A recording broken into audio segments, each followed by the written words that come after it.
Hello everyone, hope you are doing well. Welcome to another chess recap video. Today we are going to look at an amazing game, and it was a short and sweet kind of game, and it's amazing that you can see something good, yet that something good can turn out to be bad at the end, and that's exactly what happened during this game.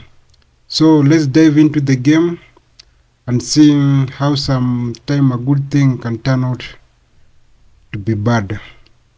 So let's dive in. So the game begins with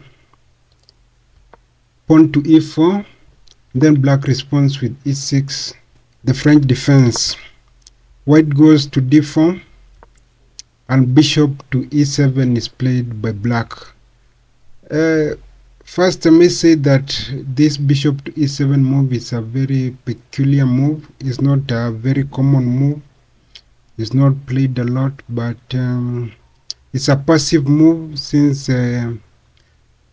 yes, you're developing your bishop, but it doesn't go to an active square. It goes to a rather very passive square in front of the king. But nevertheless, the game continues, and white develops the knight to c3, and then pawn to b6, preparing to bring the bishop to b7, and then knight to f3 by white. Black continues developing, plays knight to f6, kind of bringing his pieces into action and preparing to castle, and white responds with bishop to d3. Bishop to b7 is finally played by black, and queen to e2 is played by white.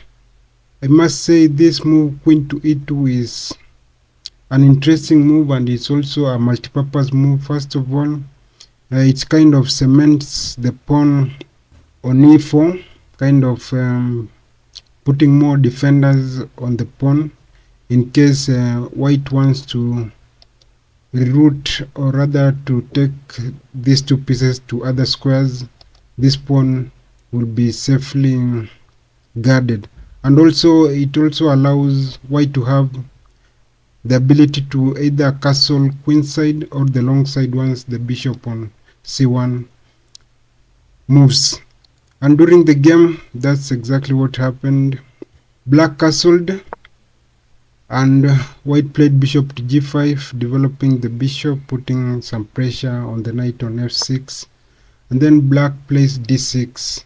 As you can see, black is playing rather passively. It's kind of waiting for white to take the initiative to launch the attack, and that can be actually quite dangerous for such high-rated opponents who are very good at attacking. And sitting back and kind of playing rather passive moves is kind of very bad and can lead to disasters.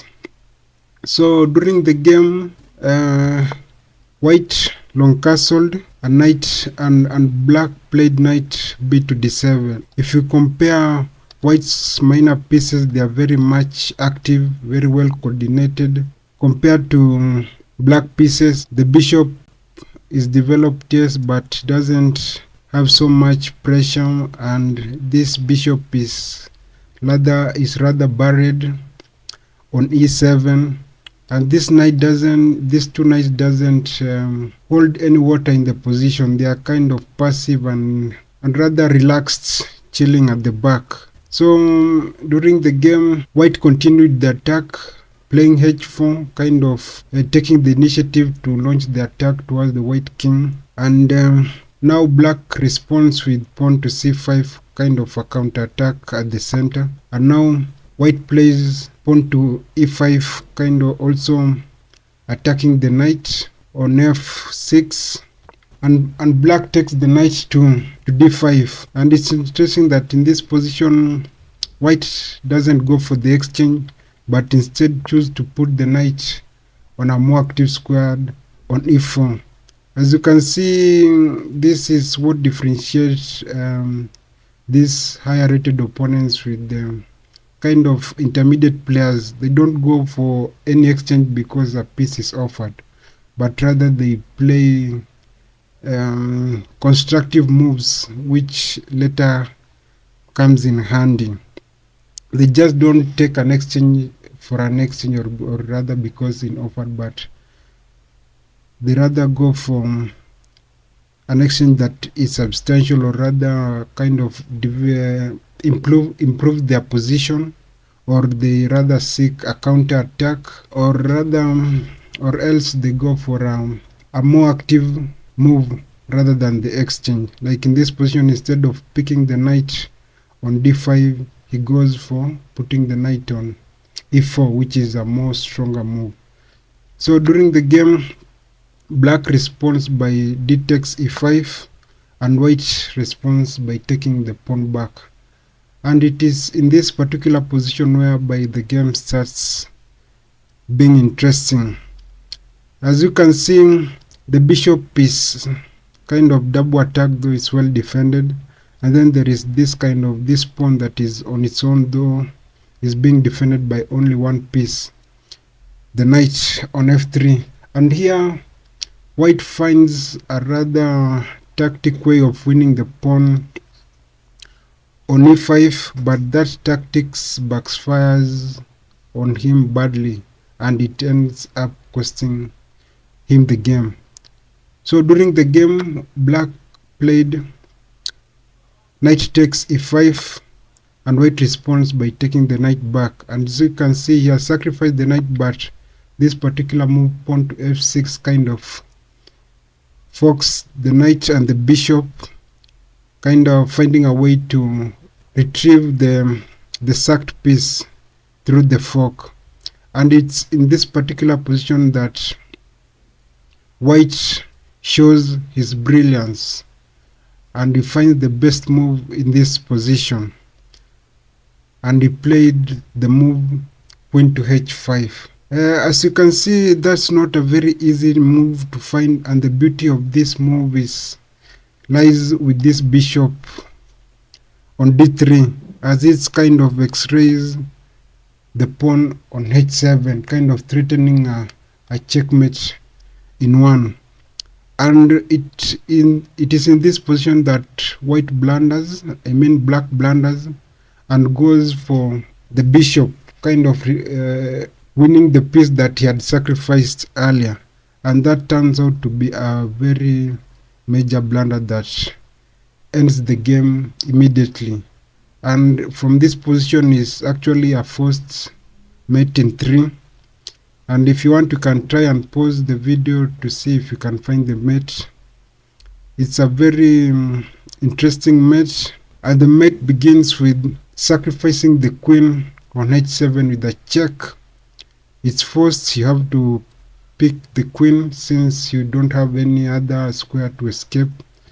So king takes h7 is played, and then double check by white by taking the knight to f6, and as the rule of double check goes, the king must move.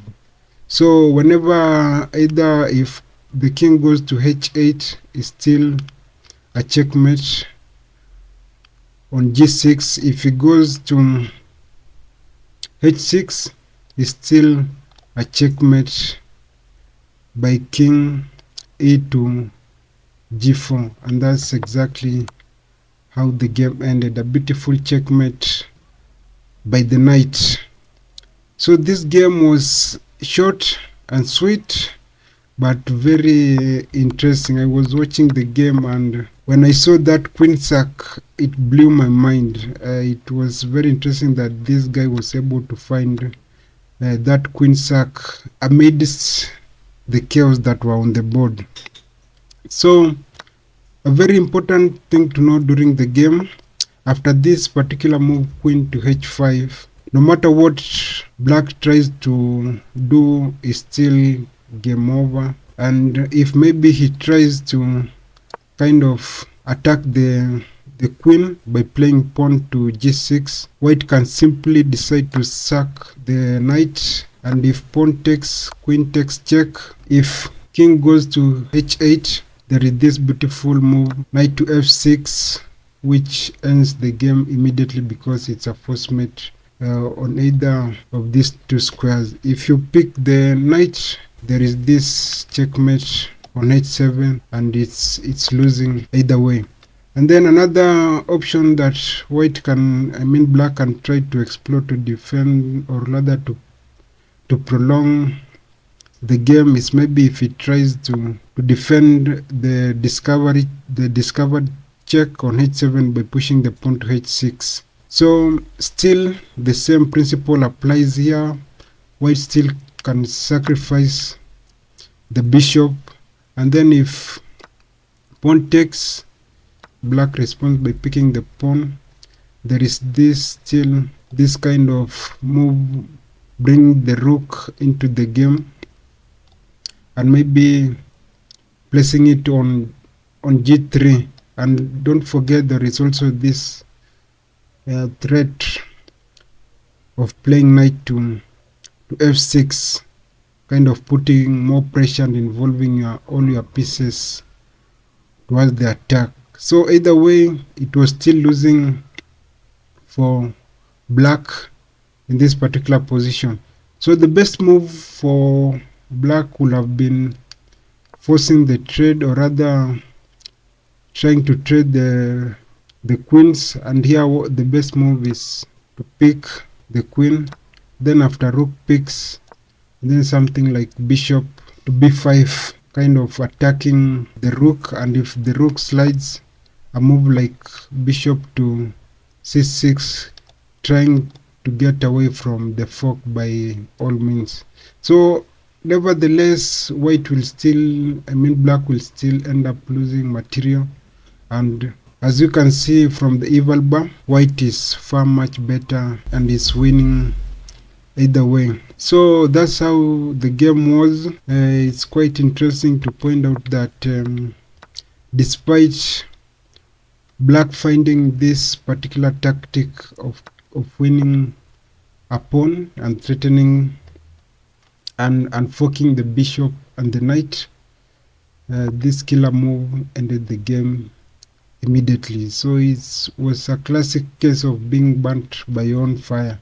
You think you have found a winning move, but it turns out that winning move can actually make you lose the game. So it's usually good to analyze a game or analyze a move well before taking the initiative of making that particular move. It can be a good tactic, but that particular tactic can be your downfall.